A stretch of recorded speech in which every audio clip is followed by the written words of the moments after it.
I now pull my human design into every single aspect of my business. The Venus sequence, which is all about love, relationships, what you're attracting to you. Everything we need to move forward in our lives in the most healthiest aligned way is right here in our bodies. If you are having difficulty moving forward in your career, business, love, human design may create that unlocking. It's one of the most misunderstood pieces in human design in general. We don't have to do things of the way that we've been told to do them. I can't believe I get to do this for work. Like, I feel like I'm cheating somehow. Chronic pain and things like that can be issues for them if they're not having very strong boundaries. What I saw out there in society wasn't aligned with what I felt was my path or how I wanted to do things. It's not about being labeled. It's finding where you already belong. What's wrong? What's wrong with me that I'm not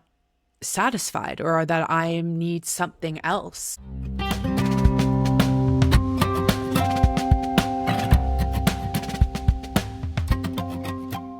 Hello, everyone. Welcome back to Too Much, Not Enough.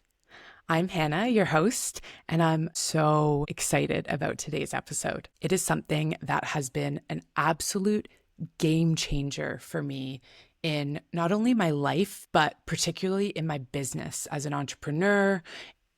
I've learned so much more about what I'm here to do and how I'm going to be in service of others.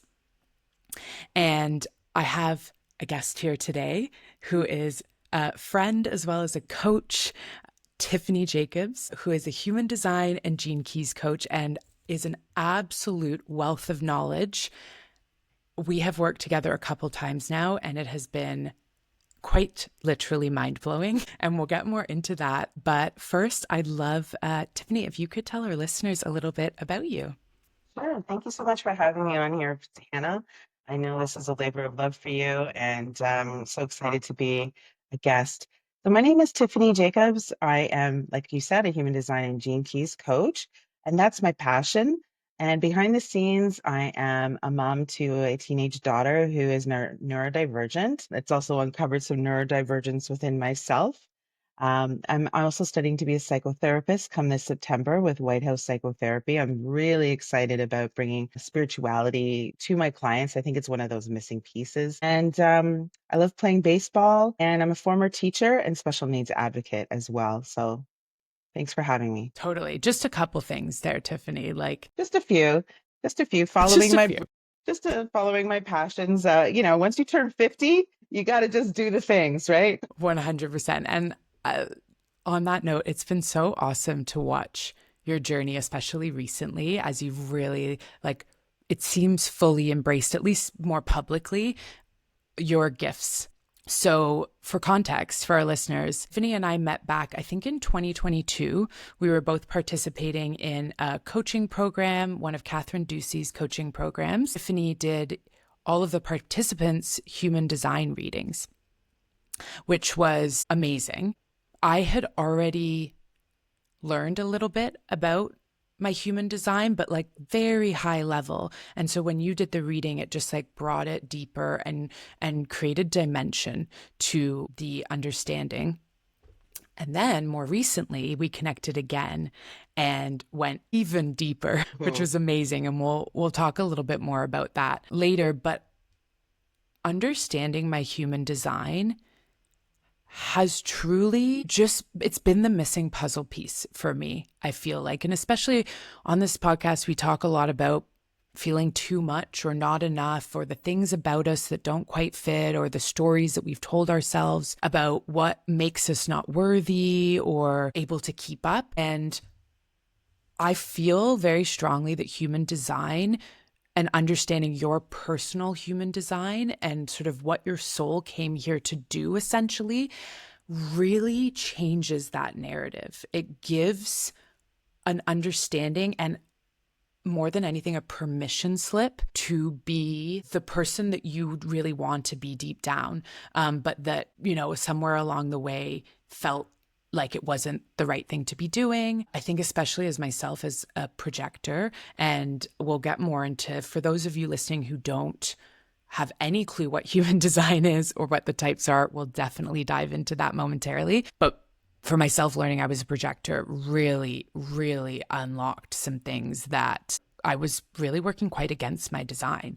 And so it gave permission to the things that like my body and my soul innately wanted to do and that I felt like I couldn't because what I saw out there in society wasn't aligned with what I felt was my path or how I wanted to do things. So maybe, Tiffini, you could kind of dive into what human design is and a little bit of an overview, I guess, of the types, because it has so many layers. It continuously amazes me, Tiffini, how much you know.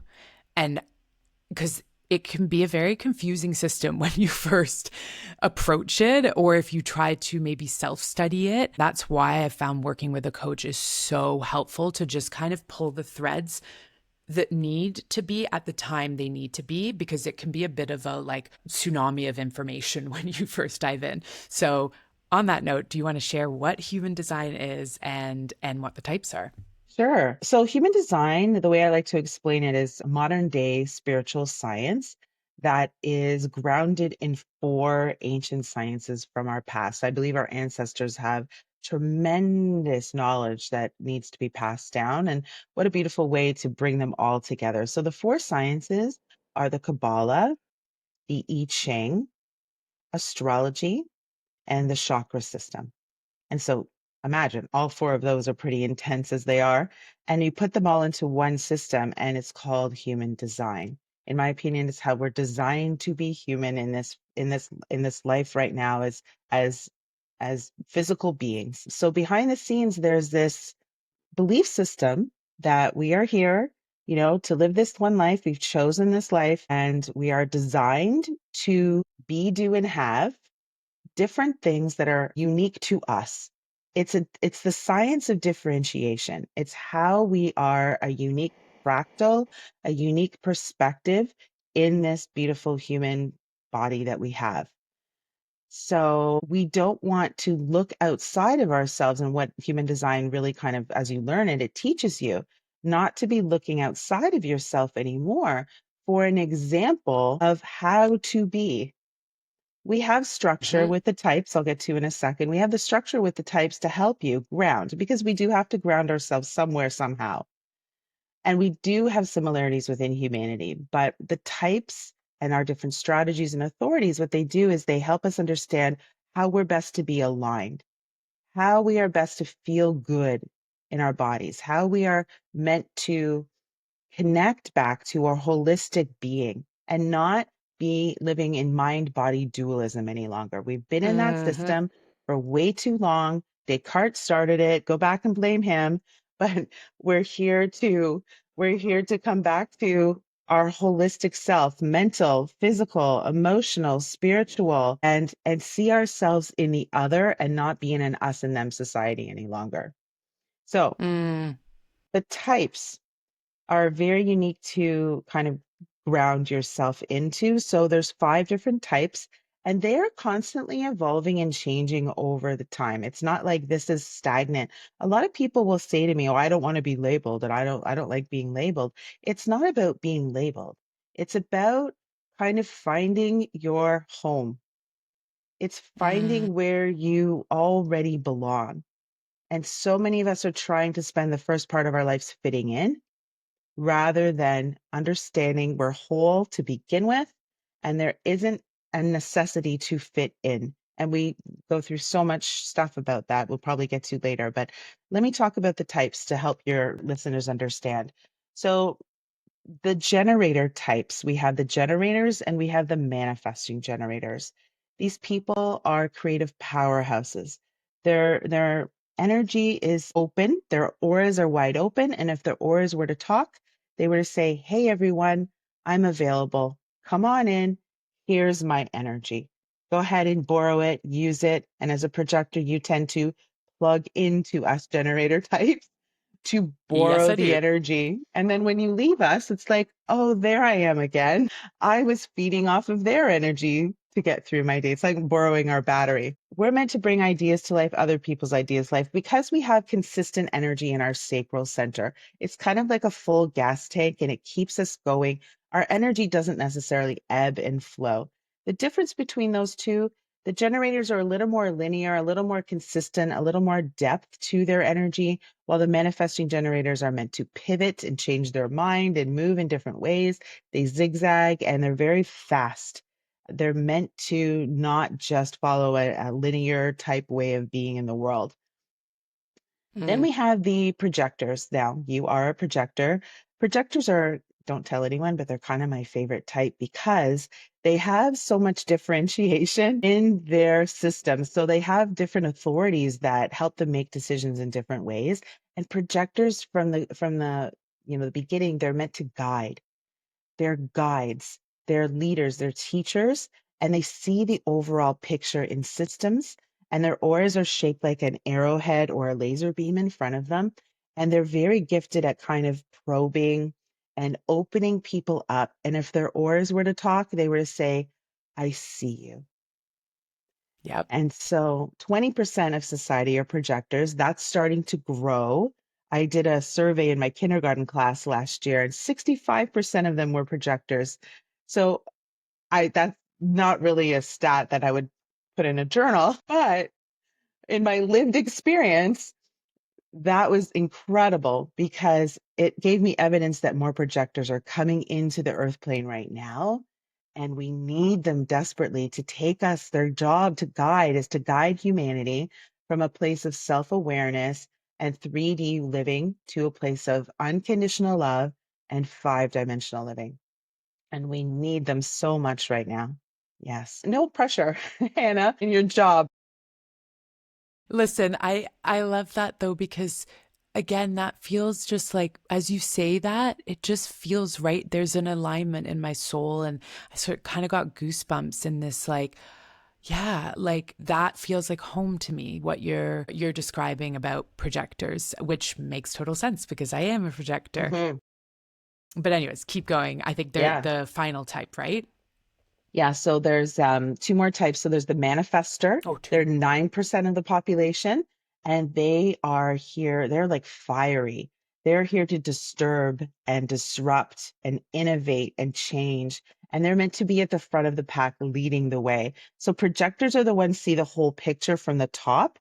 And then the manifestors are at the front going, let me go. I'm going to go. And they don't have to wait for anything outside of themselves to move forward in their strategy. They're the only type that gets to just initiate and lead right away.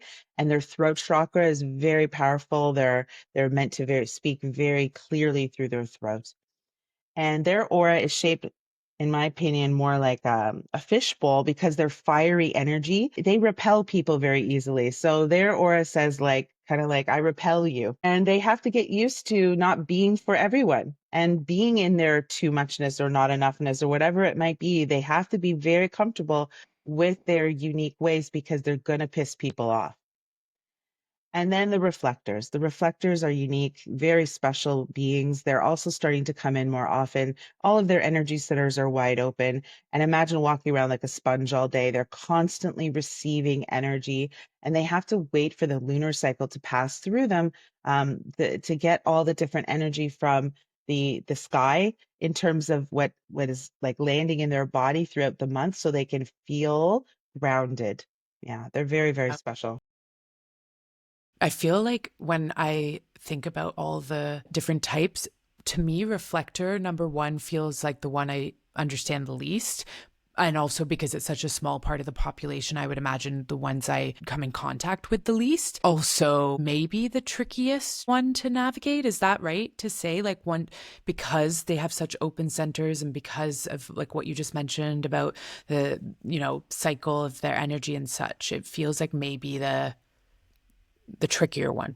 It can be tricky. They tend to, the ones that I know and the ones that I've talked to personally, they tend to feel a lot more in their bodies. So chronic pain and things like that can be issues for them if they're not having very strong boundaries.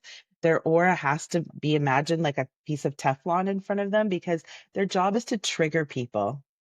Their job is to accept it, but not pull it into their body to feel it for themselves and kind of act like that trampoline and that elastic band to put back on them.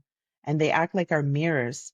And so, what do we need right now? We need the guides and we need the mirrors, because everything we need to move forward in our lives in the most healthiest aligned way is right here in our bodies. And we came here with everything that we need. So there's no reason anymore to be looking out there for answers as to who you are. Because if you don't start with your human design or your gene keys, in my, selfish plug here, is that this has to be your foundation before you go out and search for anything else in terms of your the way that you want to feel the best. Yeah, 100%. And I think, I've experienced it directly that understanding my human design has just created such an anchor and such kind of a homing beacon almost for me to come back to when I'm feeling pulled in many directions, or I have 100 ideas that I want to execute, or I'm getting online and I'm sharing a video or saying something, even writing a caption. I now pull my human design into every single aspect of my business because I will naturally land better and connect with more people if I am following the thing that others subconsciously expect me to be. Because Mm, in general, as humans, we go around reading each other's energy, reading each other's nervous systems, even if we're not consciously awake to that yet. We are doing that in the subconscious layers. And I would hazard a guess that if you are having difficulty in your life connecting with people, landing what you are trying to say with, moving forward in your career, business, love, that learning more about your human design may create that like unlocking for you. And also I think it is part of kind of speeding up the timeline in a way. There's a chance that a lot of people will learn some of these things throughout their lifetime just by constantly, engaging with the world and adjusting and learning feedback, but it could take a really long time when there's literally this blueprint of like how you can operate at your most optimum energy output, input, and communicate as clearly as possible. And I say it sounds simple, but it's not easy. Especially, I'll say for myself, like I truly, when I first found out I was a projector, which was probably just under 5 years ago, when I got my first like overview of what a projector is and I kind of dove into it, I couldn't. Like I rejected, viscerally rejected my projector nature because I had been working so out of alignment with that side of myself. I had been working like a generator. I had been doing, going, always thinking, okay, I need to do more, produce more, no time for rest. Rest is, has to be earned. And like, even then, why would I do it? And when I read about projectors who need rest, whose energy ebbs and flows, who are not here to do the doing, but like you said, to be more guiding, I really rejected it at the beginning. In fact, I think I had to put it down for about 6 months until I was able to pick it back up and read it with a more open heart. And then as I started reading it, it did start to kind of land in me more. And I think that in some cases, you might read your human design and right away think, oh my gosh, yeah, this is 100% me. I feel like someone's like, spying on my life. Like, how did this system know me better than I know myself? And I think there may be situations like mine where you are possibly living so out of alignment with your true nature that it feels off.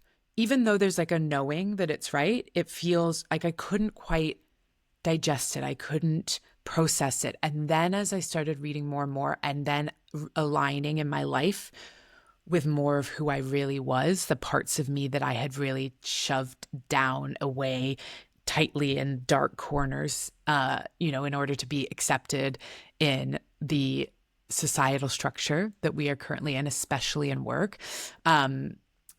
It then started making so much more sense. And then from there, just skyrocketed into how I am able to be more of myself, find the right energy, unlock my creativity. And then our most recent work together has just taken that to an absolute next level of, as I mentioned, I'm now using my human design and gene keys, which we went in deeper with, to help me communicate.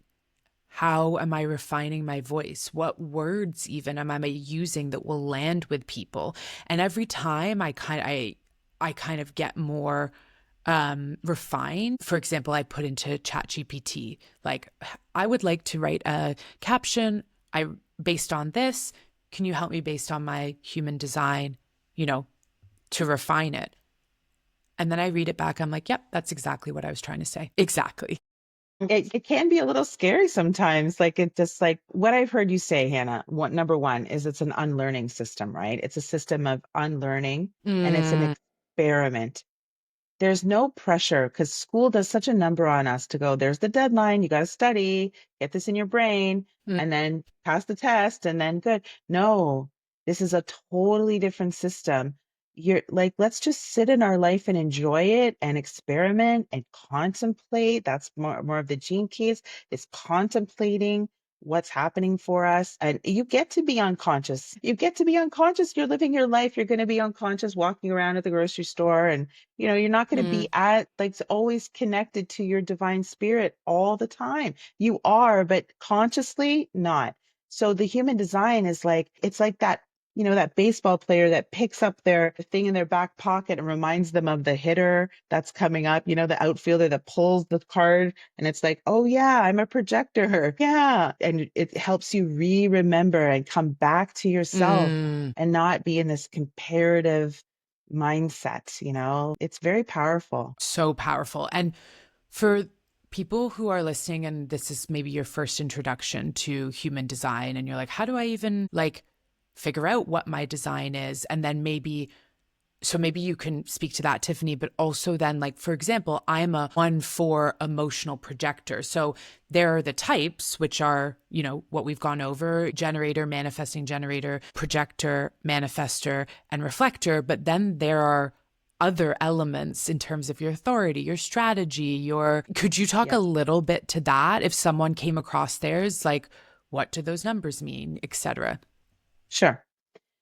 So, like I said, it's called the science of differentiation. So we start with the big and what is your energy frequency saying to the world and saying to yourself? That's the type.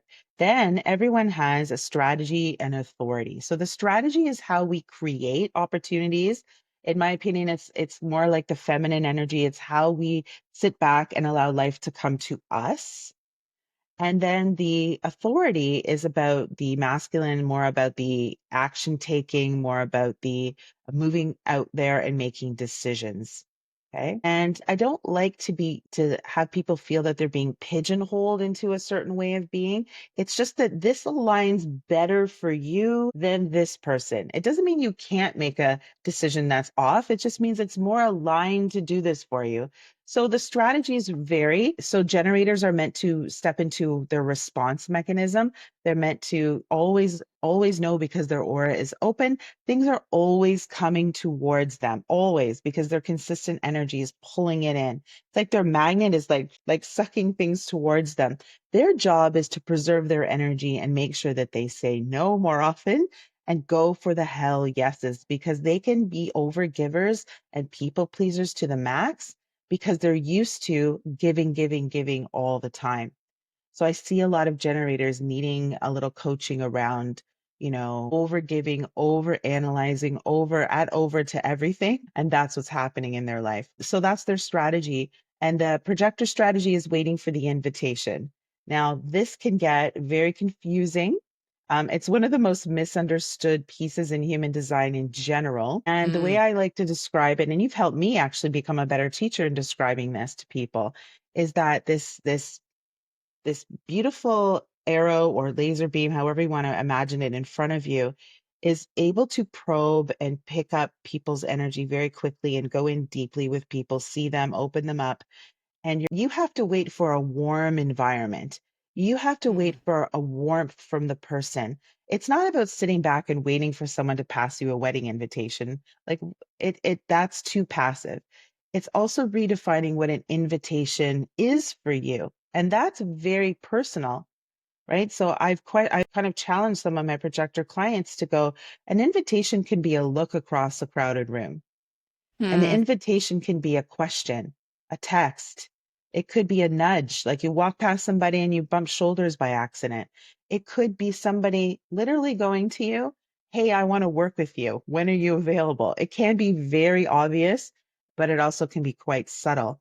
So it's about the projectors raising their awareness to what is an invitation for them, looking back in their past for evidence as to what has been an invitation in the past. How do they feel when they got invited in, and looking for more of that evidence in the future. And that will evolve over time for you. It's quite nuanced, your invitation. And then we mm, have the manifestors. They're meant to be an informer. So because they move very fast and they have this fiery power and they're meant to disrupt and change, imagine being this change maker and you're not telling anyone what's happening.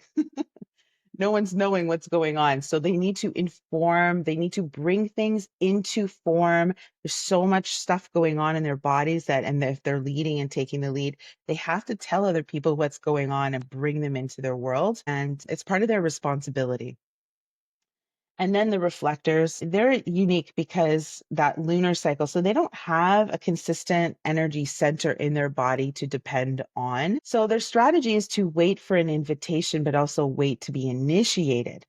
So they have a mm, lot of waiting in their strategy, a lot of patience that they have, and know that when a transit comes or when someone does come into their world, they have to feel that they can have somebody pull it out of them almost. Like, tell me more. The best thing you could tell a reflector is that, tell me more about what you're thinking, because sometimes they that without that consistency, they don't have the ability to depend on something that's stable all the time in their body to feed mm, from. Yeah. So there's more. There's the authorities as well. There's 9 different ones of those. The authorities are very different because they can change and move. Even though you're a generator, you might be a sacral generator like me, or you might be an emotional generator. And those two really go with mostly the generator types. So you're an emotional projector or an energy projector. So you can also have that emotional authority. So basically, the sacral is like trusting your gut in the moment. You have to know that your instincts and your intuition is telling you the right thing right now. So the more you put that decision off, the more you go talk to your mom about it, the more like you're just going to come back to the same decision anyway. So why not just trust your gut in the first place? That's an unlearning piece. The emotional people, they have to wait 24 to 48 hours to make a clear decision. A few reasons why. One, they want to make sure that they are getting more information about their decision. They also want to make sure that they weren't just like feeling someone else's excitement about a decision and mm. going with something that's for them and not you. And the universe wants to co-construct with you. So you need to process during your sleep and clear out the stuff that might be bottling you up and just come back to a more neutral place in your body. So you still get an instinctual ping as an emotional person, but your waves of emotions are stronger than the sacral. So you need to just kind of wait out that wave and you'll come to more of a decision that's more centered for you. Yeah, totally. And I will say, from like the emotional perspective, that has made a lot of sense in my life. Like I can very much feed off of other people's energy and like, let's go do this. And I'm like, yeah, yeah, yeah, great. I'm in 100%. And then I'll come home and be like, why did I say yes? I really don't want to do that. Or, vice versa. I might be feeling kind of low and I'm like, ugh, I don't want to do anything, but I do really want to engage with that just it's like that idea of not making decisions from the highs and the lows. But the other thing I found really interesting more recently, I think this comes with skill and practice in general, but it also kind of speaks to the emotional side. This idea of like not going to bed angry, I've realized I don't entirely agree with that. So, like, if my partner Lee and I are in a fight, and I can tell my emotions are just running the show, the rational element has left the building. We are not going to have a conversation that is going to resolve the conflict in any sort of like grounded way. I will then, you know, go to bed, go to sleep, sleep on it. And in the morning, it's completely different. Instead of trying to be right and prove my point and feel accepted and understood, it's more about, okay, how are we solving this together? Because that's kind of the point. And I've found that's been really helpful. And then also, I have found with the strategies and authorities, especially when you're working on a team, it can be really interesting. Like, I did an exercise with the team that I'm working with, put in, again, ChatGPT, love it. I put in all of our types, like all of our authority strategies, a few other pieces, and basically said, like, we're building a team. These are our goals for the next few months. Can you basically let me know what areas each person sort of would excel in overseeing, and specifically what things each person shouldn't be doing? And I think this very much relates to the kind of idea of like whether you're wait to respond, wait for invitation, initiate, because what it came back with was not surprising because it was already sort of what each person on the team was doing, but it just solidified that, like, I, for example, shouldn't be going out and pitching to people, for certain partnerships or opportunities or anything like that. I'm more can be like a relationship builder in the back, whereas we have a manifestor on the team who is like amazing at initiating things, and she already has, and she just goes out and does it, and it works perfectly, and it's like kind of can then be handed off. Like, she goes out and does it, she makes the connection, and then like you can bring it to someone else on the team to nurture the relationship. But then what was funny was that she realized that she had this story that she could never see anything through, that she always had these ideas, she was going out doing things, but then could never finish a project. And in general, in society, that's looked at as a bad thing. You're looked at as maybe flaky, unreliable, that you like go off, initiate things, and don't really want to see them through.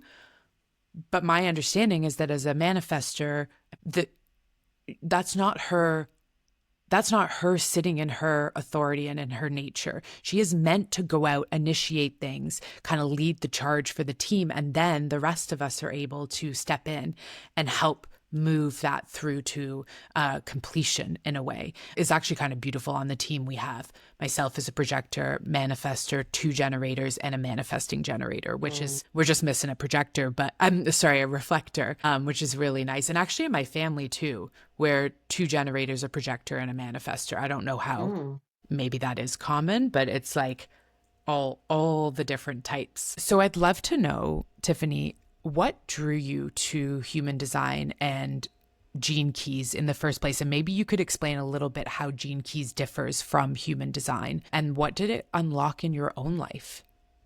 Yeah, great question. So I was a teacher in the elementary school system here in the Toronto area for over 23 years, and I fell in love with differentiation of the curriculum and differentiation of resources, different ways of me presenting the information, because I knew very early on that, I was a gifted learner, but I also had a learning disability, and that came up when I was really young. So it was important for me to make sure that I was serving the students in a multitude of ways so they had many different opportunities to take in information, and not just me standing up at the board or me just talking at them, because I knew, the learning that I didn't get in school needed to be changed. I needed to be the teacher that I didn't have. That's part of my trauma story.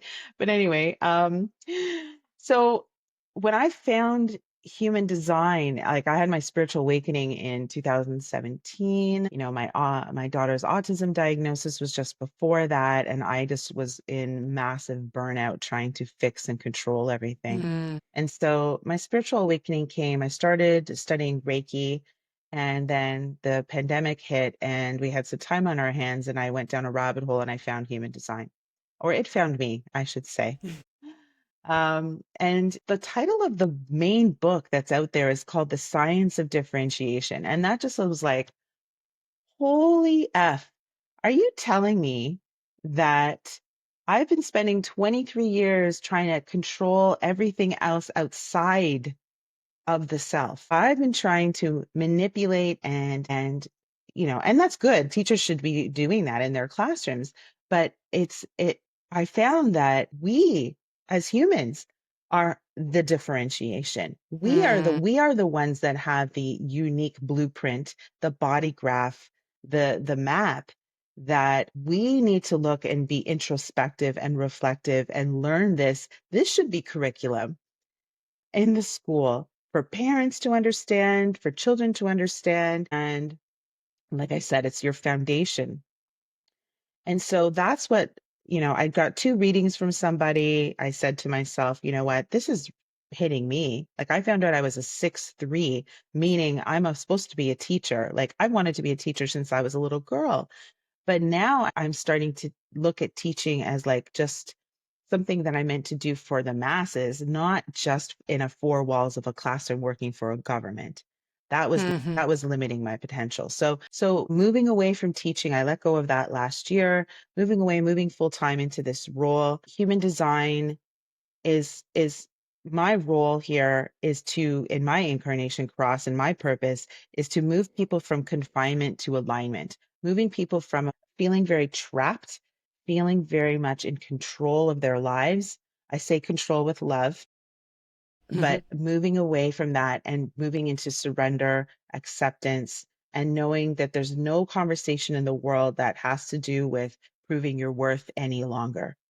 It's helped me get to a place where I don't have to say things to change your mind. I don't have to try to control the environment anymore. I don't and trying to teach my clients that this has been hardwired in them from very little. And so your human design will most likely be very confirming, like you said. But for some people, it's very dysregulating to learn because they have this epiphany of like, oh my goodness. Are you serious? I'm supposed to be doing this, but I learned in my social conditioning that my voice doesn't matter, or I'm supposed to constantly get the A+ all the time, and that's how I've learned how to be worthy. It's an unraveling, and that's what led me into becoming a psychotherapist because this type of stuff is needed and behind the scenes to help people really work on and do the work behind the scenes on themselves and figure out all the stuff that has been limiting them all this time. I don't know. Does that answer your question, Han? There's so much more I could talk about. I totally no, it does completely. And I really do love your approach in how you are working with clients through all the different sort of avenues that you have your experience as a teacher, your training as a psychotherapist, and your deep understanding of human design. It's a holistic approach that I think is missing from the more traditional clinical therapy approach, especially the talk therapy approach. I've done talk therapy. I think that it is great to a point, and for some people it doesn't work. It didn't for me. I definitely needed a somatic based approach, dropping into the body, as well as these other tools of understanding who I am and the permission to be that. Not only the permission to be that, but that I will likely see greater strides in my life if I align with the things that my design indicate that, really feel right and true to me. And that has been no more obvious than our most recent working together, where we dove sort of back into like a deeper level of human design, Tiffini sent me this document that was just unbelievable with a really incredible overview of everything, but then questions and prompts that really had me thinking about how to apply what I'm really learning about myself through human design. And then we took it to the next level of Gene Keys. And I've known for a while that I wanted to shut down my event production business. For those of you who, haven't heard my story before, I was an event producer for 15 years, a lot of doing more. And over a series of events, I decided I wanted to shift and realign my career. And so I sort of shut down my event planning business and launched Soma, which is my business now. But when I first launched it, I'd done so much work and uncovering, but that final piece was still missing. I launched and I was still looking outside me for how to do things, the answer, what things should look like, what my programs should look like. And not surprisingly, it wasn't landing. In fact, I had my first client. I was like 2 weeks away from officially launching Soma. I had my first client. We started working together. And on like the third session, she's like, I'm sorry, this is not what I thought it was going to be. Like, I can't continue. And I was absolutely crushed because this thing that I had been working on for years, that I had been telling myself I wasn't going to be able to do, or that I had so much fear around the failure that could happen, happened.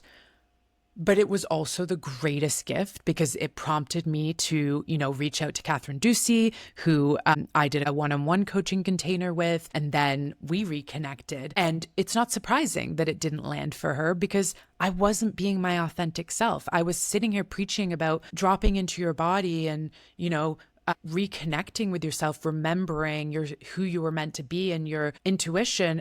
And I wasn't even doing that. I wasn't coming to the table fully as myself. And so there was still some excavating that needed to happen there. And, through working with Catherine and then very much through our work together, Tiffini, where we went even deeper into human design, like I said, but then went to Gene Keys and really talked about my purpose, my life's work, and what I'm here to do. Everything just kind of like settled into place.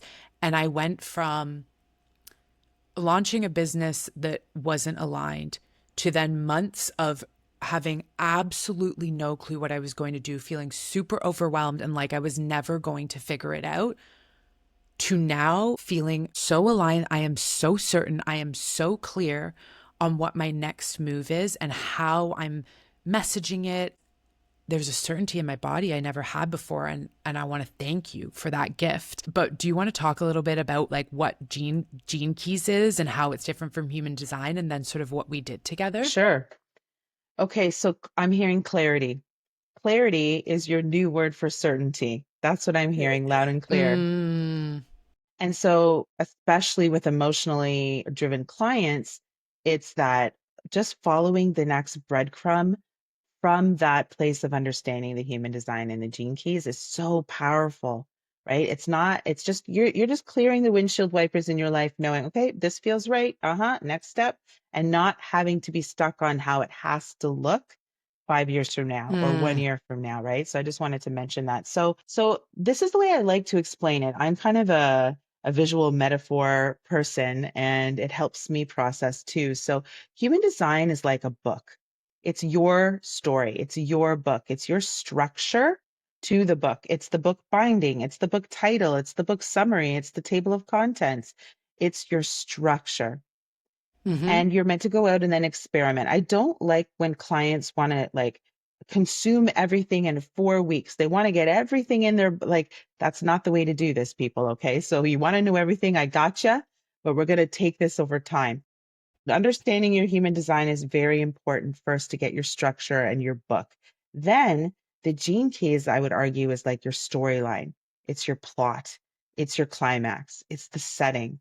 It's the how things are kind of nuanced and working in the background so your human design can shine its beautiful light and out into the world. Mm. So the gene keys is a system created by Richard Rudd, Richard Rudd worked very closely with the creator of human design, who's now passed.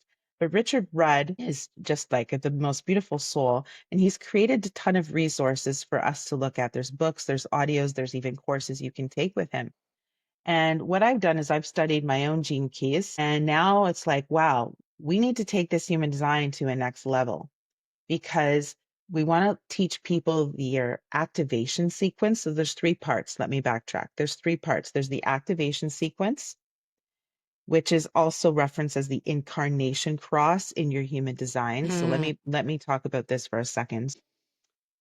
Most human design readers will not give you your incarnation cross in a reading, and I think that's a disservice. I do that. I go on a call with you for 2.5 hours, and we really deep dive into what you're here to do, what you're here to learn, what keeps you healthy and radiant, and what is your overall purpose. So we take all four of those numbers and we put them together and we create your overall, yours is the cross of contagion.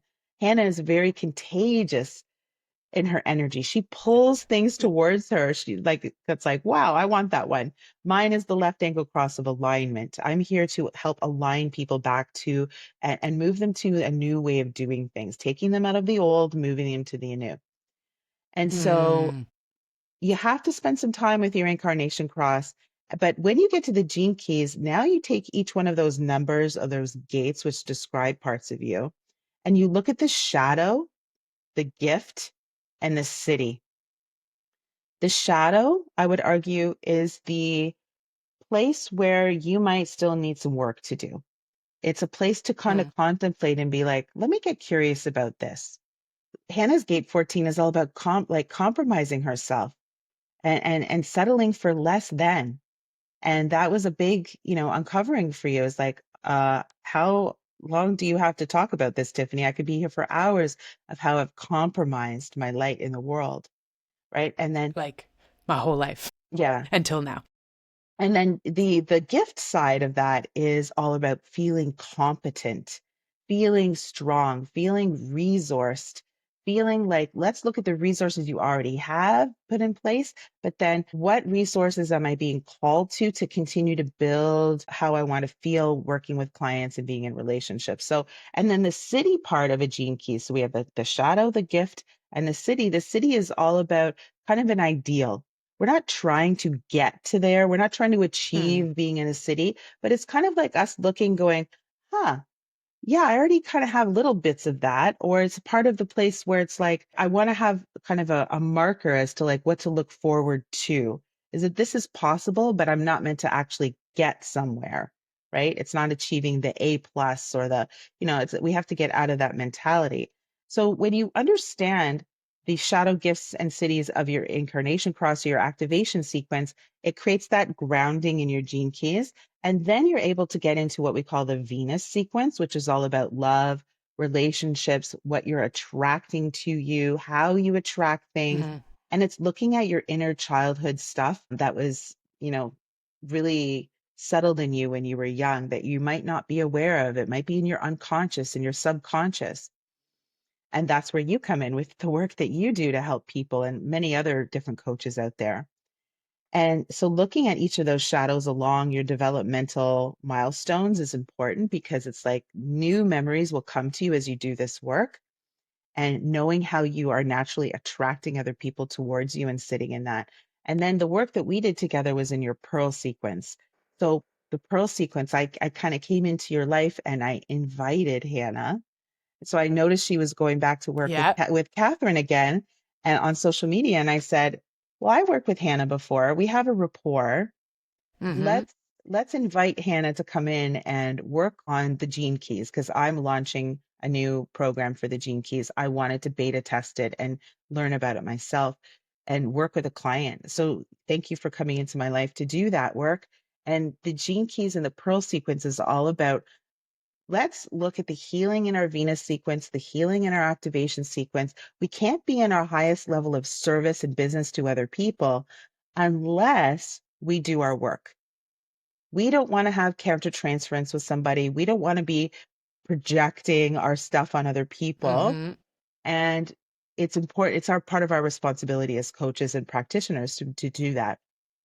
And so the Pro sequence is all about you learning about your niche, your ideal client, your branding, your marketing. How are you going to put yourself out there in a more healed place where you can do your highest level of work in the world and build wealth, prosperity, and abundance too? I honestly feel like this should be a mandatory requirement for any human, especially for entrepreneurs and those who are in service-based businesses, coaching, like you mentioned. If you are going to be speaking to others and helping lead others in their lives, I truly believe this should be essential work to do, to understand, to not just like what you're here to do in your alignment, but that core wound, that shadow, how things may have shown up in your life as part of, one of the things we've talked about a lot, Tiffini, is my need for control. That was sort of very much that core wound and needing to control outcomes. And the fact that I can feel prosperity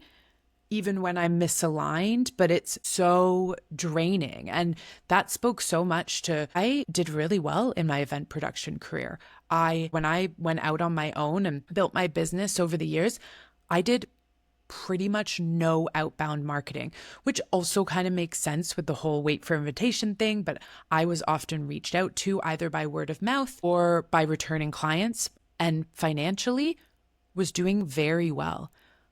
But I was pretty miserable in all other aspects of my life. And even in work, I wasn't feeling fulfilled. It felt hard.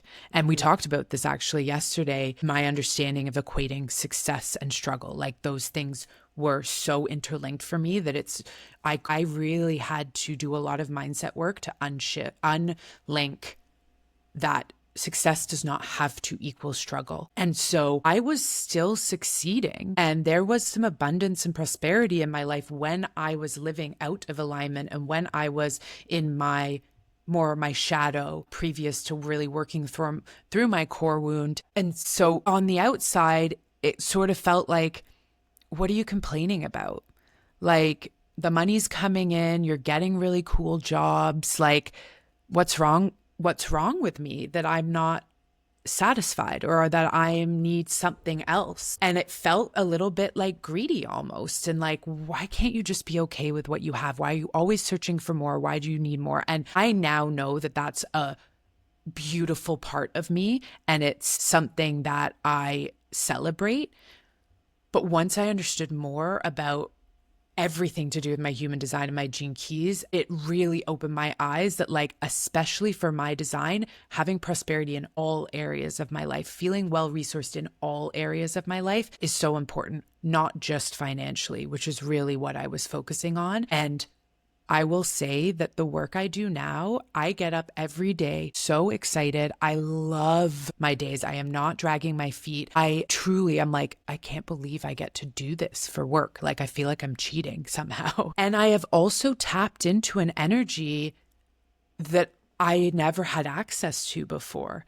And I think that especially as a projector whose energy ebbs and flows, and that can be very difficult to keep up with society's fast-paced output, production, focus. It is nice. I still have to rest.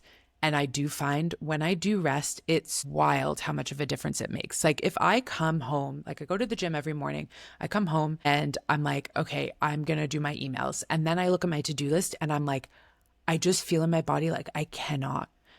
The couch is calling my name. And previously I'd be like, you can't lay on the couch. That's so lazy. What's wrong with you? You can't get anything done. And now I'll go and sit on the couch and watch a show in the middle of the morning in even an hour. Then all of a sudden I'm like, okay, cool. And go and do the thing I needed to do, which previously, if I pushed through, would have taken me probably 3 hours or a full day to do. Just by giving myself an hour rest and then really tapping into when I feel ready to do it, I can get that thing done in an hour. Without human design, that would have not been something that I would have accepted, I think, as easily. And it was still tough to unlink from that societal conditioning that like rest is lazy and it must be earned and so on and so forth. But it really gave me such permission, is also given me such permission in my business to not constantly be out there cold calling. Like the entrepreneurial model is like you get out there and you talk about yourself and what you're doing in every room, everywhere. And for me, that doesn't bring the most aligned opportunities. So when I show up and as a projector am visible, which means I'm doing this podcast, I'm on, Instagram, sharing with people, showing what I'm doing, it is absolutely true that the invitations start pouring in. Like, it blows my mind that I have not even officially announced my offerings anywhere on social media. And I am getting inbound requests all the time, discovery calls booked, because I put out videos where people can watch what I'm doing. I talk about how it's changed my life and how important I think it is and what the benefits are. And then people are like, yeah, I want more of that. And then they invite me in. And it's just like, it's absolutely changed the game. And I think any entrepreneur who is not doing this is really missing out. Mm-hmm. Mm-hmm. Yeah, it's so fascinating for entrepreneurs and parents as well. If you're a parent out there and you're understanding how you work versus how your child is, that's a nuanced relationship that needs to be uncovered too. But to go back to your point around, entrepreneurs, we're also women. So I'm imagining most of your audience is female. I'm not too sure. Most of my Predominantly, yes. predominantly, so is mine. And so if you're listening right now, women have different brains than men, and we are relational beings. Okay. Not that men can't be relational, but relationships and talking and sharing stories is very, very much around how we work as women. And then you add the neurodivergence piece into it as well.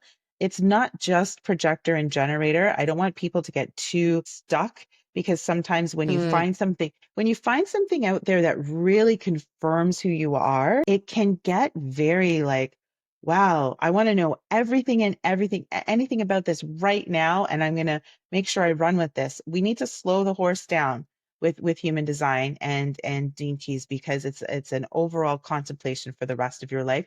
And we need to do business differently. We are not bro marketing men out there trying to push through, making deals on the golf course. We're not, I'm making a stereotype, but we need to Yes. have a revolution of of business.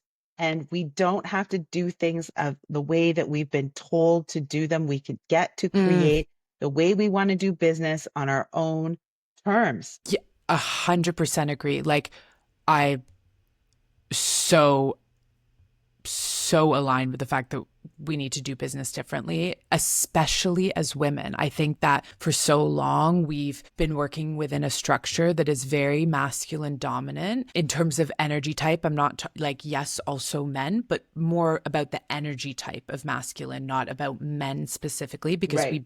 we all have both in us, masculine, Yes. feminine, yin, yang, and it's about the balance. But we work in a structure that is so masculine dominated that for a lot of women, they've had to overcorrect to fit in, to succeed, to reach the benchmarks of success and be able to have the seat at the table. It's adapting very much to a masculine approach, but that goes against the incredible intuitive and magnetic nature that women have simply by being women and having that feminine energy. And when we tap into that, things happen that you can't explain with our current understanding. And that's, I think, why people shy away from it, because it's like, often you're like, just trust me that we need to do this. And I can't show you the metrics and the ROI and the da-da-da. I just know. And if you trust me, you'll see too.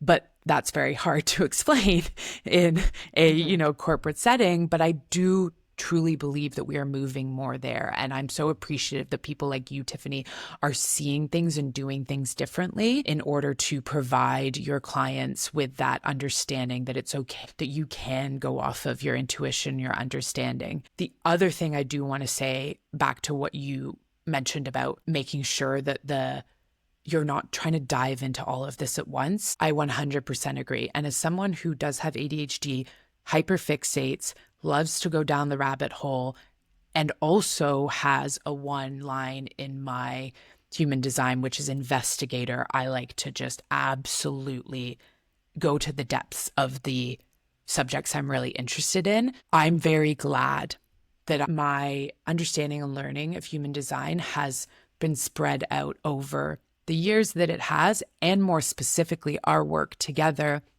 Was like we had a session, I was able to digest and download things. I was able to kind of wrap my head around it and integrate it into real life and choose the pieces that made sense and maybe leave the ones that didn't. And then we would come back and build a little more. I feel like I still have pieces that I don't fully understand, but it does really, like, even learning about environments. So each person has an environment. Mine is caves. Othership here in Toronto, very cave-like atmosphere. I've always loved being there. I find that my creativity just absolutely flows when I'm there, and I feel really safe and contained.